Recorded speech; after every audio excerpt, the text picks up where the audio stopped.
Today, Donald Trump, frontrunner, coming up momentarily. You're on the John Fredericks Radio Show. I'm the Godzilla of truth in Virginia. You want the truth? Keep it right here. We're trucking it every day. Joining us now, the undisputed frontrunner for the 2016 Republican nomination for president, Mr. Donald J. Trump. Mr. Trump, welcome back to the John Fredericks Show, and great to have you back on in Virginia.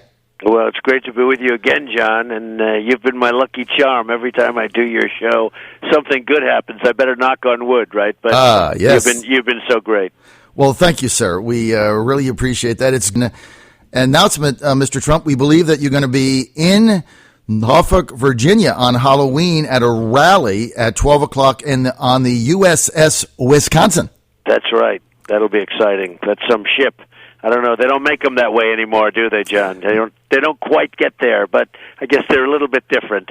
But we will be there, and that'll be very exciting. I love that. Okay, you're going to be there. That is October 31st, 12 o'clock, USS Wisconsin. We'll be providing details on how to get a ticket for that as they become available for the campaign. Also, I can assure you, if you cannot make that, we will be carrying that live on the John Fredericks Radio Network with a special edition. Now, Mr. Trump, you're leading everywhere, every place. Your poll numbers continue to go up. Incredibly, you've pulled into a virtual dead heat with Hillary Clinton, who I believe is going to be the nominee. Now, as you know, Mr. Trump, I predicted that you would be the Republican nominee for president all the way back in May. That's true. By the way, it's so true. I tell that to your audience. You know, a lot of people are saying it now, and they're saying, oh, I told you a long time ago. You were one of the few, if only, that you did predict it a long time ago, John.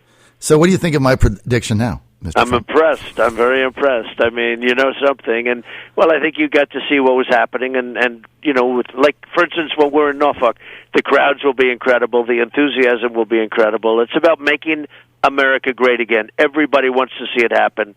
We make such crazy... what we're doing to our country is just unbelievable, and people get it.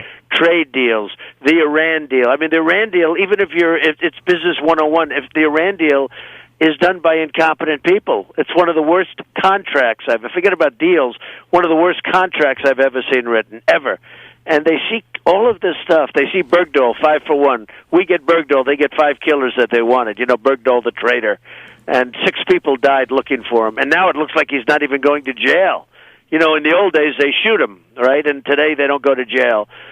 So our country's not doing well, to put it mildly. We have tremendous unemployment. If you take a look at the 100 million people that are out of the workforce, and you add some of that back to, you know, we're talking about 24, 25% unemployment. And we're losing our jobs, we're losing our businesses, we're losing our base, and we're losing our money to other countries. Mm-hmm. And you saw that a long time ago. It was very interesting. And one of the reasons I'm doing your show right now is, you know, you were so loyal to us and so loyal right from the beginning. But you saw something. And a few others did too. But there's a spark. Because the people want to see our country be great again. And that's why we're getting these big... You know, we went to Dallas, and we had 20,000 people. Over a period of 3 days, they signed up for Mark Cuban's arena, you know, where the Mavericks play. Right. And we had 3 days to fill it. We filled it the first day, 20,000 people. I said, how are we going to fill an arena like this? It filled up immediately. In Mobile, Alabama, we had 35,000 people. Oklahoma, 20,000 people. And all over Iowa and every place. I mean, no matter where we go. South Carolina's been amazing. And you'll see, I mean, when we go to Norfolk, which I'm very familiar with. You know, my father had a little job there. We had a I wouldn't say it was exactly high income. It was the Navy job. You know, the only problem was every time the ships would pull out, nobody would be in the job, right? It was very dependent on Navy. And when the ships would pull out, it would be empty. And then they'd come back in, and it'd be 25 people in a room. It was actually sort of cute. But so I know Norfolk very well. It's a great place. Well, now, we covered your Richmond rally, speaking about these rallies, and the one coming up on Halloween. It was a week ago, live. This was a Wednesday night, a school night in the middle of baseball playoffs. You got 6,000 Virginians over that to turn out to Richmond International Raceway, which is not an easy place to get to. It's not like you were at a downtown venue. Right. And 6 months before a single vote in Virginia would even be cast, obviously. Now, we called this a movement. What in your view, Mr. Trump, is driving it? Well, it is a movement, and I tell people it's a movement. And when you get into the room, I mean, you'll see that in Norfolk. When you get inside and you see what happens, or outside, because we have to do some outside because there's so many people. I mean, we had a high school in Iowa, and we had another high school in New Hampshire where there were so many people, we had to just move it outside. They were overrunning the school. We had this big gymnasium, but it was so packed. You go outside and you put speakers up and you just do it that way. But it is a movement. It's more than just like, people getting together. And the unhappiness, I guess you'd have to say, is maybe the nicest word, with our political system and our political leaders is incredible. They have no confidence in them whatsoever, and they shouldn't. They shouldn't, because what they're doing to our country is they're destroying our country, and they shouldn't. And there's love in the room. It's interesting because they want the answer. And there's love in the room, John. You go into these rallies, like we call them rallies, and it's really pretty much what they are. And we used to have, remember in the old days, they say, oh, you shouldn't use that word because, I don't know, I guess it was associated with Nixon, and who cares, right? It was an amazing word called the silent majority. You remember, and then all of a sudden you never heard it anymore. But there's been a big silent majority. But I said it doesn't work because it's not silent. These people they go crazy. I mean, they go absolutely wild in there. And it's, the level of enthusiasm is something that very few people have seen before, politically speaking. I mean, it's like watching a concert. And a friend of mine, he said, well, how do you do that so much where you go in and you speak? A very successful friend of mine, actually, and he said, how do you do that? How do you speak to all those people and you don't have notes and you don't have teleprompters? I said, it's really easy because there's such love in the room. You have to see this. I mean, there's such love in the room. It's easy to do. And they really want the answer. They want to make America great again. So you were there really early, and I appreciate it. I won't forget it. And we'll see what happens. Norfolk is going to be fantastic. Now, Mr. Trump, you've said that you could live with Paul Ryan as Speaker, yet Chairman Ryan has consistently been on the opposite side of several of your most critical philosophical issues. He's for open borders, all these crazy trade deals, NAFTA, TPP. Yeah, even giving Obama fast track authority. Now, he's also an amnesty advocate. He was behind the Gang of Eight. Right. He never met an immigrant he didn't like, as far as I can see. How would a President Trump reconcile those deep ideological differences with a potential Speaker Ryan? Not easily. I mean, it's not, we're given a choice. Don't forget, you have people in Washington, Republicans, that are going to be making a choice, and it looks like he's going to be the one. You saw what happened this morning, and it looks like he's going to be the one. And if you have to live with it, you have to live with it. We can't go crazy. We can't say, oh, gee, well, I refuse to show up or I refuse to do something. Now, he's very, very weak on illegal immigration. I don't like that. He's an amnesty person, and, I'm not thrilled with that because you get amnesty and you do something wrong, you get amnesty. That's not what we're all about. Mm-hmm. And other things that you mentioned, and at the same time, a very conservative group in Washington that you like and that I like, and, it looks like they're backing him. You want to sort of have a group of people that are unified, and they do need somebody. I'm a little surprised at somebody more conservative and tough, because they need some toughness and smartness, and I'm a little surprised that somebody more conservative and tougher on the issues has not been chosen. I'm a little surprised, actually. It is kind of shocking. It's almost like the conservatives overthrew Boehner and then got somebody worse. It's for the life of me. And I think this is one of the reasons why a lot of Republicans are getting excited about your campaign, because it's like conservatives keep losing, and I think you keep losing. Yeah, it's just one after the other. Now I want to get to. I saw yesterday. So yesterday was an amazing thing because I watched Boehner, and I watched him on one of the shows where he said very emphatically, "We will never close the government. It won't happen." We're talking about the debt ceiling, right? Yesterday. He said, we will not close. I want it out there. We will not close the government. This government will not close. Okay, that's fine to say. The problem is that the other side now says, oh, he's not going to close the government. That means we won. We can get anything we want.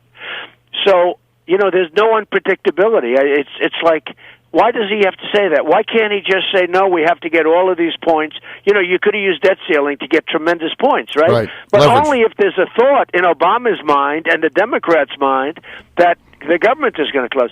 Well, Boehner came out and said we won't close the government. Why did he have to say that? Even if he meant it, even if he believes it, he doesn't have to say it, because now you can't negotiate. It's called, you know, the art of the deal, right? When you get right down to it. Right. But as soon as I heard that, I said, why did he have to do that? Why did he have to put that out there? Why couldn't he have just very simply said, you know, we'll see what happens if we get a fair deal, but if we don't, we'll close the government. What he's done is absolutely, you know, just, you know, destroyed these people that are trying to negotiate for things.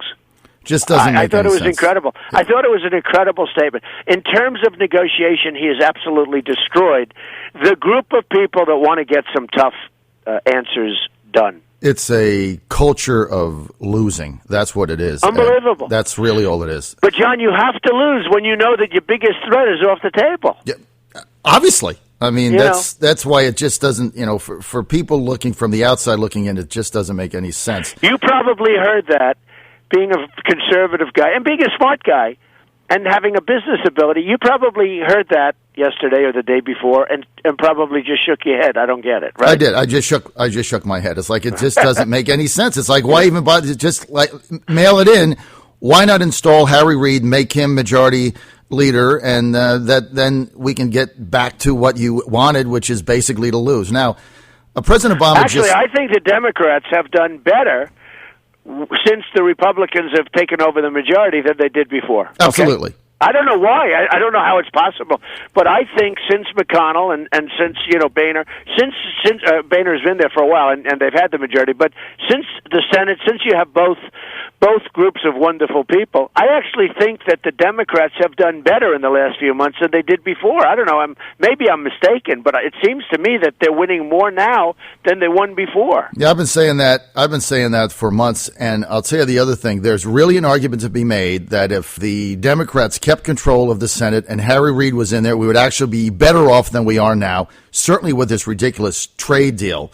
I want to get to Cuba. Which is just, by the way, a totally insane deal. And you know that the deal, they don't even talk about monetary manipulation. They don't even talk about it. And that's their number one weapon, these other countries, especially China, but manipulation of their currency. And it's not even discussed in the trade deal. That deal is a disgrace. Totally.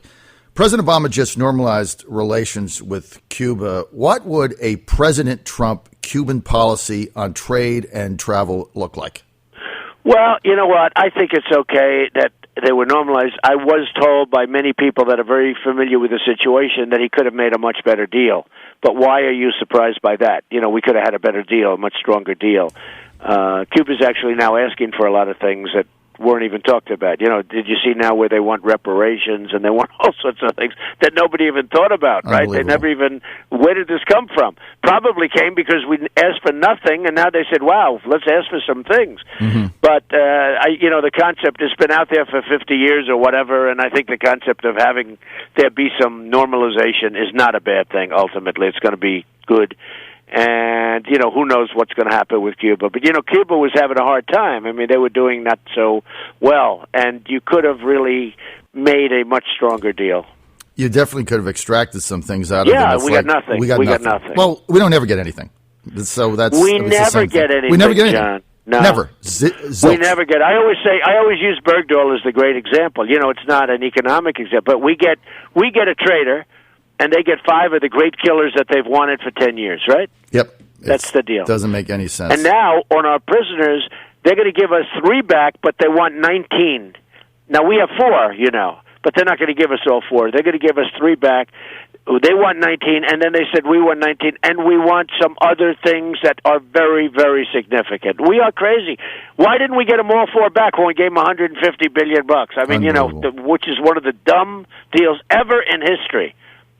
And now Iran is fighting us. You must get sick when you're sitting at that table hearing this stuff day after day after day, and that happens to be your living, right? It's maddening. That's why we need change, and that's why 6,000 people, I think, showed up in Richmond the other day. Now, Mr. Trump, you understand that many seniors today in America depend on Social Security. They're not going to see a cost of living increase this cycle in their checks.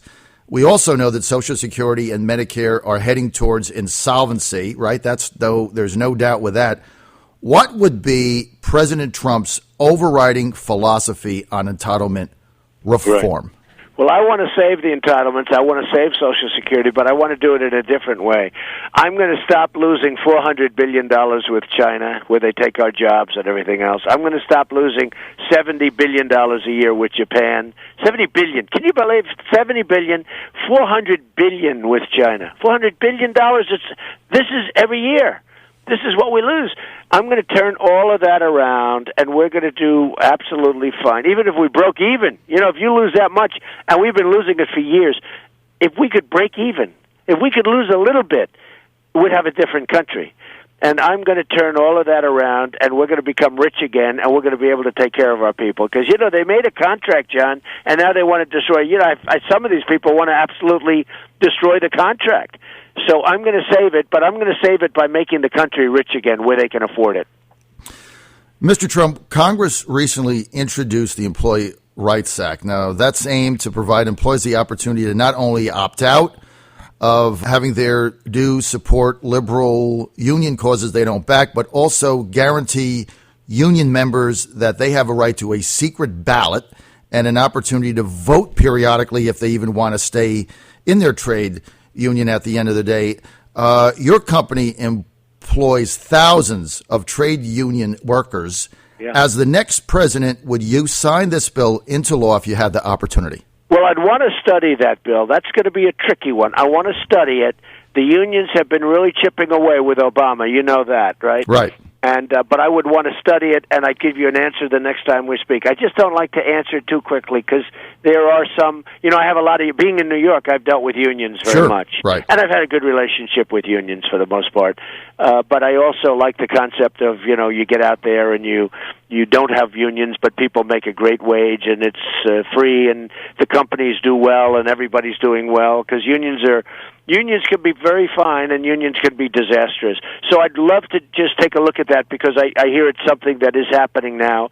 It's new, and I'd want to study it. The trade bill I've studied, I know it better than anybody. People are coming to me on advice on the trade bill. The trade bill, China is going to go in through the back door. You know that. That yes. whole thing, in my opinion, is being set up for China. China is going to now go in through the back door and take advantage of all of the stupidity that we gave these people.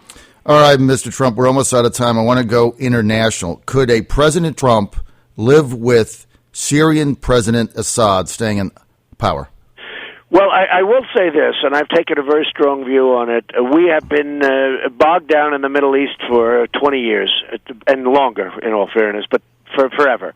We've spent trillions and trillions of dollars. In the meantime, our country is falling apart. Our bridges, our roads, our airports. It's like we're a third world country. You have to see some of the airports that I see as I go around the world. Then you come back home to LaGuardia with potholes on the runway. The Assad thing is very interesting. Yes, he's a bad guy, but we're fighting for rebels who we have no idea who they are. Mm-hmm. We have no idea, John. In fact, I've been told that they're ISIS. And who knows, maybe they're worse. But this has been happening to us. You got rid of Gaddafi, look what happened. That was not good. You got rid of Saddam Hussein, look what happened. After spending $2 trillion and thousands of lives, look what happened in Iraq. It's a very tough. I'm one of the ones that said if Russia wants to go in and bomb the hell out of ISIS, I'm okay with it. I can live with it. You understand? Absolutely. So I'd like to know what the alternative is, because the alternative could be very much worse. And in the meantime, we have to build our own country, John. Without a doubt. Mr. Trump, we're out of time. I'm going to see you on Wednesday, right? I believe, in Colorado at the debate, and then on Halloween. And thanks for being with us. Just have to mention to you, my wife Ann visited your winery in Charlottesville, and now she's hooked on Trump wine. So you got a fan there. Great. You're good to go right there. Well, that's become a real tourist attraction, and it's doing fantastically. We're very proud of it. My son's in charge of it, and it's the largest winery on the East Coast. It's fantastic, and that's good. Tell her she has very good taste. Okay. All right, sir. I will see you Wednesday. More info. I'll see you on Wednesday, John. All right, sir. DonaldJTrump.com.